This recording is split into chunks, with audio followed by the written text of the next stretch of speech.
For all of the horrible Star Wars movies and shows out there, The Acolyte seems to be agreed upon that this is the worst of the batch. So the question is, how did we get here? How did we get to the place where we're experiencing and being given this horrible content, this horrible Star Wars stories that we didn't ask for and never even wanted to see? There's a little bit of blame that needs to be in both camps. It is for sure in Disney and Leslie Headland and Bob Iger and Kathleen Kennedy. For sure, they hold a lot of the responsibility.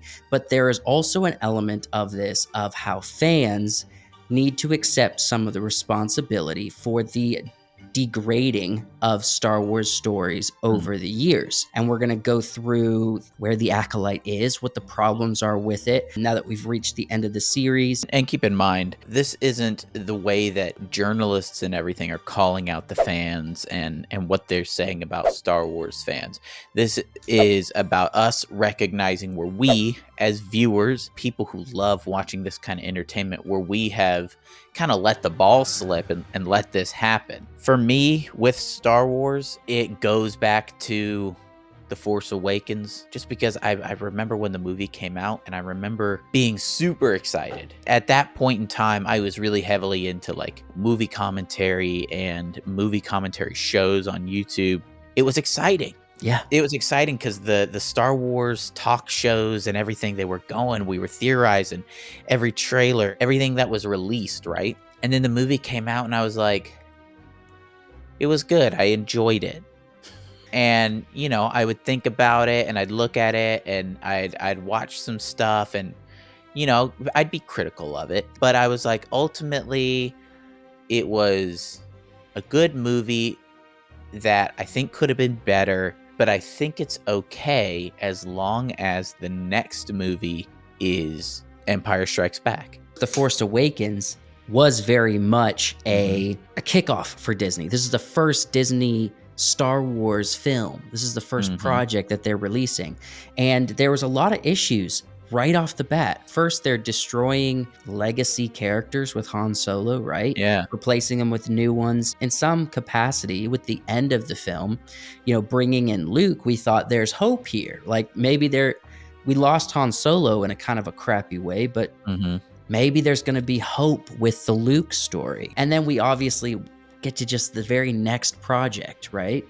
I believe it's called The Last Jedi, right? It wasn't Rogue One. Rogue One. Yeah, Rogue One. Rogue One came out, and that one was more like, okay, this one's definitely not great, but it's got some really impressive visuals. It's got some really cool moments. The dialogue was horrible. Dialogue is really bad. It's got some cool droids. It's got some characters that could have been cool, and it's got an incredibly awesome scene with Darth Vader. Yeah, yeah. And that film was shot by Greg Fraser. Yeah, and it was a beautiful. It's the best looking Star Wars movie. Look, Greg Fraser, he didn't specifically choreograph, but all of the lighting, the ominous emotions of what that scene with Darth Vader from Rogue One gave to us, how it's iconic, and it just goes down in legends, right? Yeah. It's because of Greg Fraser, right? Yeah. And then I would say the next big step, The Last Jedi came out and was everybody hated it. So all the critics like praised it. And that's when that kind of bubble of critic and movie talk type show and YouTube channel, that's when that like caved in on itself. Right. All of those guys who were praising it and everything, the fans were like, no, this is a bad movie. Then The Mandalorian came out, and that was, I think, the what did it was because The Mandalorian was schlocky, kind of fun, and people were like, we can overlook the bad of The Mandalorian, yes, for the good of it. Because there was a lot of good in Mandalorian. Because there was. And I think that's solely because of Jon Favreau. I mean, seeing Dave Filoni's projects without Jon Favreau, I kind of feel like it was Jon Favreau who made that. I think Filoni kind of lost the ball somewhere. It just kind of fell off. It seemed like he was interested in telling good stories and making good characters. And then once Disney was on a roll with like, oh my gosh, The Mandalorian's good. What do we do now? He lost the plot. It kind of goes up and down with how we feel about certain Mhm. shows, right? I think pretty much most of the movies we didn't care for. Obviously, The Last Jedi, The Rise of Skywalker, the Solo film, Mm. right? The movies didn't hit. The fans were just really not feeling it. They really were not enjoying it. And then you had like Andor, which is almost felt like an indie side project for But Disney nobody Star Wars. watched it. Nobody watched it, and it was the best thing they've done, Yeah. probably. So this isn't, entirely just Star Wars related. We know that Mhm. outside of Star Wars, we've been doing the same thing where we see a movie and we're like, "Ah, Yeah. it's okay. It's Yeah. good. Like it's good." And we can ignore the parts. Where we see them slipping. Right. We can Right. ignore the, "Oh, that was some weird kind of like messaging in Yes. there," or there wasn't really a story, but it looked cool. And for me, I actually take this back because I think Disney started doing this with the Avengers. Oh yeah. I was really enjoying the Avengers for a long time, all the way up until Age of Ultron. And when I watched Age of Ultron, I kind of felt like the story was good. Mm, The fighting, the character development, the plot, the villain, everything was good and engaging, but I felt like it lowered its quality a little bit from where I felt like the trajectory upward was going.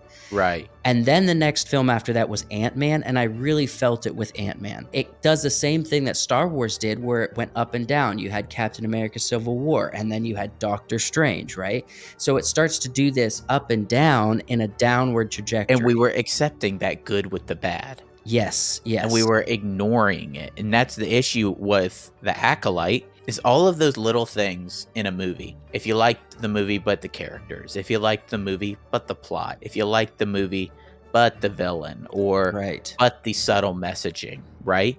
All of those things combine to create The Acolyte where it's none of the I liked the, it's just the but the part, Yeah, yeah, right?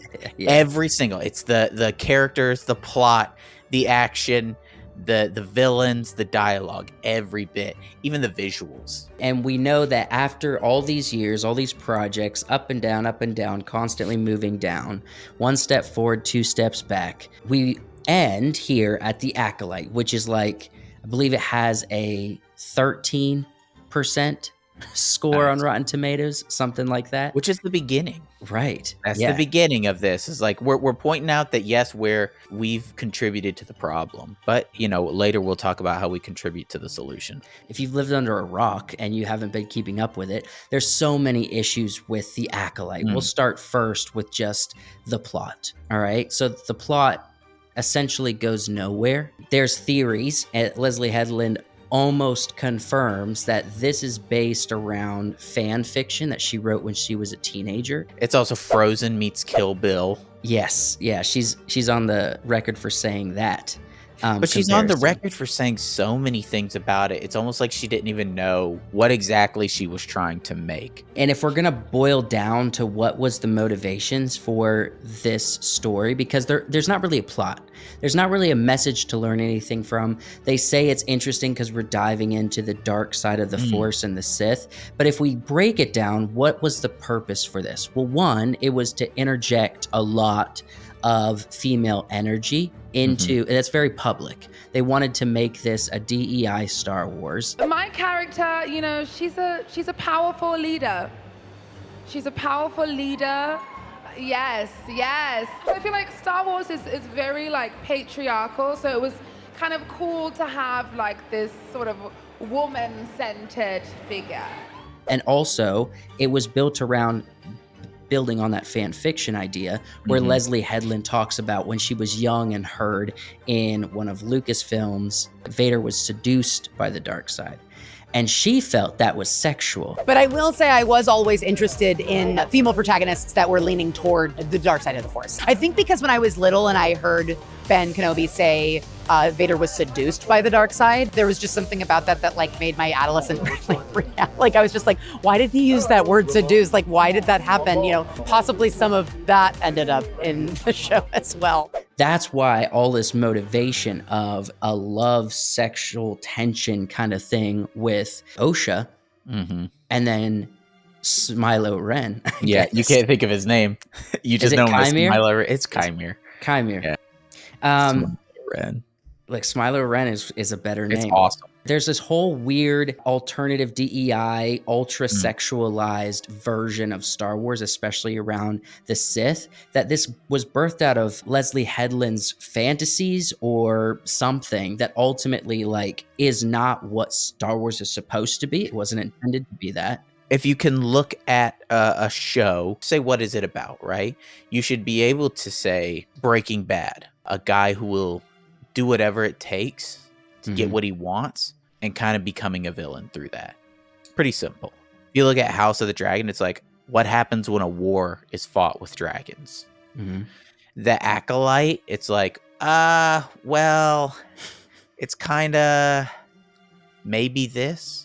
Maybe Maybe. that. Yeah, That's where you yeah. need to really get a strong plot. The plot is nothing. Yeah. It's super weak and it's back and forth. You can't really follow it very well. It's just a series of things that happen. It doesn't lead anywhere Mm. interesting or satisfying. Characters, again, this is DEI characters ultimately. They wanted to make sure there was no strong white male characters. 100%. Except Mog. Why you ignoring Mog? Okay. And the lead character, Amanda Stenberg, which, by the way, in the middle of The Acolyte being released and the fans being honest and saying this is garbage, she releases a diss track about Mhm. Star Wars fans. So not only in the show is there a lack of decent characters, in real life there's a lack of decent character. Yes, exactly. So she basically goes on the attack against people who are saying this is not a good show. You have received horrific racist backlash, including threats and what you call intolerable racism. That is your quote. It's been very painful for me. It's not something that I think you can emotionally prepare for. We welcome criticism of the show when it comes to storytelling or performance. In this case, I dropped a diss track. That's what I heard. This is crap. And we can see through the lack of care for Star Wars and the prioritization of diversity and sexualization and messaging and obsession with witches and covens. And we were saying these things, and they decide to say, well, we're going to attack the Star Wars fan base instead of hearing them out and pivoting, right? The biggest issue with the characters is nothing they do ever informs on decisions that they make later on. And it's not subtle. It's not subtle. It's like a character will make a decision or an action, and that's their decision or action. It's like exactly what they think, or it's exactly right. Yes. There's no nuance. Right. There was never any discussion with Saul about whether he was right or wrong. It was just he's guilty. And even in the end, it's like he knows he's guilty. He doesn't try to really defend himself. Interestingly enough, Leslie Headland equates Soul's interest and desire for a Padawan in the same way that Qui-Gon Jinn had with Anakin, which is Not at all. absurd. It's truly an absurd comparison. And then also, like, just with the shallowness of characters in the show, when you look at Torben, she said that she wrote Torben's character because she wanted him to be, when a kid is on a camp out and he's just kind of tired, he doesn't know anybody, he just wants to go home. She wrote a Padawan in training to become a Jedi in Star Wars to be relatable with a 13-year-old at a summer camp. It comes down to a fundamental misunderstanding of what the Padawans are. In her mind, that's a kid who hangs out with the Jedi. yeah. Right? That's a kid who learns how to be a Jedi. And they're kids, dude. They do kid things and they think kid thoughts. Torben's got, I think, arguably one of the worst characters in the show, It because truly it's like, doesn't make sense. I don't want to be here, and then later it's I feel such immense guilt for defending myself, my friends, defending my life, and wanting to leave, that I'm going to unalive Myself. Yeah, I don't think I can name a character in the show that is good, No. that there I is could no point good. to and be like, that character is good. Not a single one, except Maybe Mog. Mog, I think, has a pureness to his heart in the way that he flaunts around. And then, of course, the lore. What an exercise in how to completely misunderstand any kind of source material. Mm-hmm. Any kind. I'm not even talking about the original trilogy. We're talking about prequels. We're talking about TV shows, the extended universe, which was decanonized, by the way. And now they're just making stuff up. They're hand picking stuff from it. Yeah. That they liked and remorphing it into whatever they want it to be. What's crazy to me is in the interview that Leslie Headland did with the whole issue around Mundi, they downplayed it, and the interviewer is saying, like, it's about a birthday. It doesn't matter. It's been decanonized and it's been changed, right? Well, that it didn't change until the episode of the Acolyte came out. You know what I mean? You can't have existing lore, change that lore, and now lore that's been around forever is different because you changed it in your episode of your show. She just saw him and was like, he was in Star Wars. Exactly. And she also is open about the fact that she doesn't really know the lore of Star Wars. Pablo is always the person that I go to and say, hey, I'm thinking about doing this thing. I think it works for, these narrative reasons. But you let me know. I know that in Legends it's this, and I know that in canon it's this, but I'm not totally up to date in terms of how you guys feel about it as a studio. So I don't know what went on with Mundi. I heard there was some drama. She herself says that she's essentially a fraud in Hollywood. Don't say, I don't know how to make a movie, because men don't say that. Dudes roll out of film school, throw on a Spielberg hat, and go, I know everything that I'm doing. Like, you just have to have the confidence to walk in there and pretend like you know how to do it. You may not know how to direct something, but you can tell a Star Wars story if you're an expert in Star Wars lore, right? She's not an expert in anything. Except for luring, young women to Harvey Weinstein. She's really good at that. The issue with that is that if you can fake it till you make it, you have to make something good. You can't just pretend like you know what you're doing and produce crap. So it's like the lore issues we obviously know about. The 1,000 Years of Peace is completely overshadowed. The lore breaking with Plagueis by essentially bringing him into this just for S&Gs, essentially, to be able to say, well, Plagueis shows up first in the Acolyte. It also changes his motivations from existing lore as to why he was trying to create a being straight from the Force, which the Force responds by creating Anakin. We now know that Plagueis did it because he observed these witches do it with twins before. Or at least that's what they imply, that he's going to be studying OSHA. He's going to be studying the twins and trying to replicate it based on Mother Anastasia, the most powerful Force user anybody's encountered from Soul's mouth. Right. She had to have been the most powerful Force user ever in existence ever.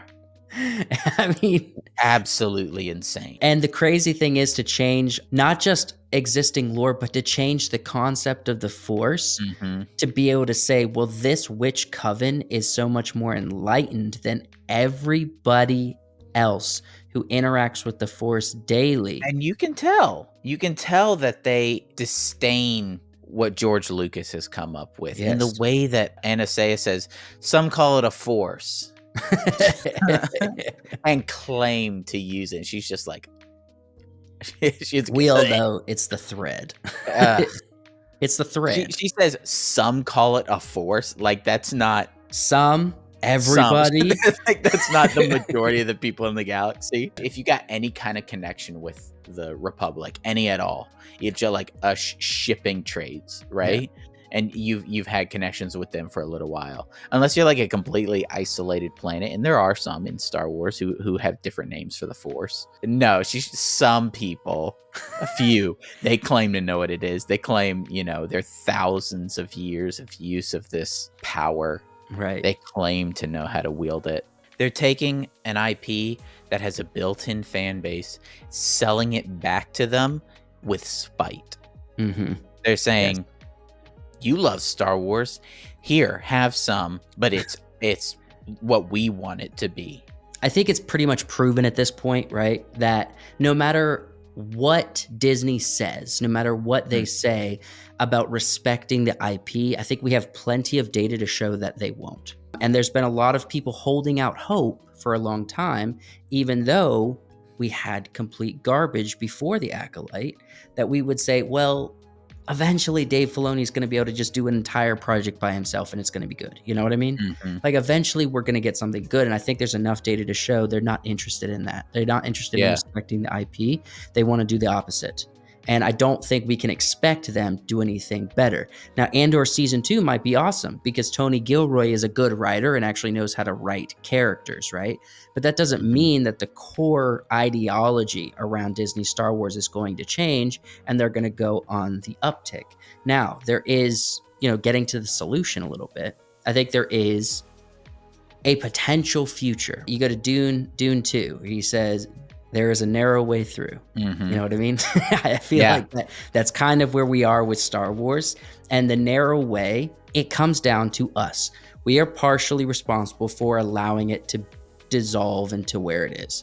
It is also our responsibility to expect and to demand it to get better, right? Yeah. And the group is going to be what drives that. We've already seen it with the Acolyte. It's like that chink in the armor, that missing scale on Smaug's chest, right? Mhm. The fans have made a dent. They've said, this is bad. We don't like it. We don't want it. Get it out of here. We don't want season 2. And- That's crazy to and consider. It's incredible to me. Fans are finally speaking up about the DEI stuff. Because Yeah. for a long time, they're just like, Everyone was scared to say it's it. okay. I don't want to be a part. I don't want to get called a bigot. I don't want to get called a racist or Mhm. misogynist or homophobe or whatever. And we've learned that it's not about that. They're going to call you that anyway. If you just say, I don't like it because it's not my vibe, they'll be like, you're a Racist, bigot. sexist. You're misogynist. No, it's not about, gay characters or gay creators or whatever. You can have plenty of those people making plenty of stuff that's good. We've seen it in the past. It's the way that they're presenting this. So things that we can do, dude, I think the ratios help. The ratios The help. ratios on videos absolutely help. Just showing them that this isn't what we want. The biggest thing is ratings. If you make videos, leave comments, leave dislikes based on what's actually you're feeling. If you don't like something, be vocal about it. And if you want to save an IP from someone who owns it and is destroying it, you have to be vocal and demand. There's also the element that, like you said, you can't be fearful to be honest. You have to be Yeah. honest. And in a world where AI is becoming more and more prevalent, the world of artificial is going to become more and more prevalent, right? And so that means if you're not being honest, that is a very big problem and people will smell it. You can hate on my opinions. I don't care. Mhm. But there are fundamental things about storytelling. There's fundamental things about, writing, about character development, about entertainment. About have- existing lore, about Right. respecting a fan base, there are rules to this, you know? There's rules to it. There's stuff that's established, and saying that none of that matters, you're insulting yourself. Yeah. Because the good things that you like are built on those. Yeah. And the reason that you recognize that the good things are good and the bad things are bad is because of those established elements. Yeah, and we have good Star Wars to weigh against the Acolyte Mhm. and to weigh against Kenobi. Mhm. I feel like we should have had as big of a response with Kenobi as we should have had with the Acolyte. Too many people Absolutely. stayed silent about Kenobi, and Kenobi was on par just as bad as Mhm. Acolyte, but no one said anything. I think too many people were distracted by the jangling keys. It's Ewan McGregor. Look, it's Aiden Christensen. Look, Right. look, it's Inquisitors. Look, it's Tatooine. It's Leia. People were distracted by that kind of stuff. Right. Ooh, Darth Vader. and they were like, well, the show's kind of bad, but I did like seeing Darth Vader. Yeah, Like it's this is what but we're this. talking Yeah, about. That's yeah. what has led to this. Yeah, yeah. And the thing is, the bad is now way outweighing the good Hmm. when it used to be the other way around. You have to just be consistent with Yeah. almost everything. Is when a Star Wars comes out, we have to pay as much attention to it as we have with the Acolyte, whether it's good or bad or mid. If you're not enjoying it and you don't want it and you hate it, you have no faith in Disney or Star Wars anymore, which, I kind of agree with you there. Stop it. Don't pay for it. Right. Don't buy their toys. Don't buy their merch. Don't pay for Disney Plus. Withhold. Correct. Withhold your money. Yeah. Like an angry wife. Withhold. Right, right. And Don't so give them what they want. And so ultimately, yes, we as the fans collectively hold responsibility for the Acolyte being bad. And in some capacity and in a major way, we also hold responsibility for expecting and bringing the quality back Mhm. up, right? Because they're going to spend the money on something. Yeah. And if we don't let them know very clearly what to spend the money on, then they never will. They'll just keep doing what they want, and hopefully, eventually, in that process, it gets into hands that actually respects it and knows how to create something good. And here's another thing: maybe you're not a Lord of the Rings fan, but we got Rings of Power coming out Yeah. in just a few weeks. I believe the end of August, right? We need to be as vocal about that as we were for the Acolyte. We need to make sure that we are speaking about what is the problems with the Rings of Power, because there are going to be people doing the exact same thing. Rings of Power is a DEI Lord of the Rings. That's what it is. Yep. And we have to be honest and vocal and give real opinions about lore and facts and character and story that matters, so that we can be clear about what we expect from Lord of the Rings, in the same way that we've been clear the past month or so about what we expect from Star Wars. Pay attention. Those of you who aren't like super vocal, and you're not out there making videos, you're not out there leaving a comment or a review. Support those who do. Support the Yeah. creators. There have been canaries in the coal mine for years now, saying all the stuff that we're saying. We're finally starting to see some pushback from the fans to Disney, but there's been guys out there saying this for a long time. They are doubling down, tripling down, quadrupling down on prequels, sequels, and remakes. They think that is the only way to make money. Mhm. And so things like Narnia that Netflix is doing, they're going to be doing the exact same thing. We have to speak about what we expect from there, especially as we're starting to see things being rolled out for that. Mhm. We have to call it out for what it is, because we are anticipating it to be on the same level as the Acolyte and the Rings of Power, right? Yeah. We really saw it with this one. What a bad show. What a stinker. What a turd. An absolute turd. Horrible. Yeah, no matter how many times you try to Ugh. polish it with lightsabers, and And force users. Thank you guys for watching the video. Be sure to like and comment. Tell us what you guys think. Subscribe to the channel, and we'll see you next time.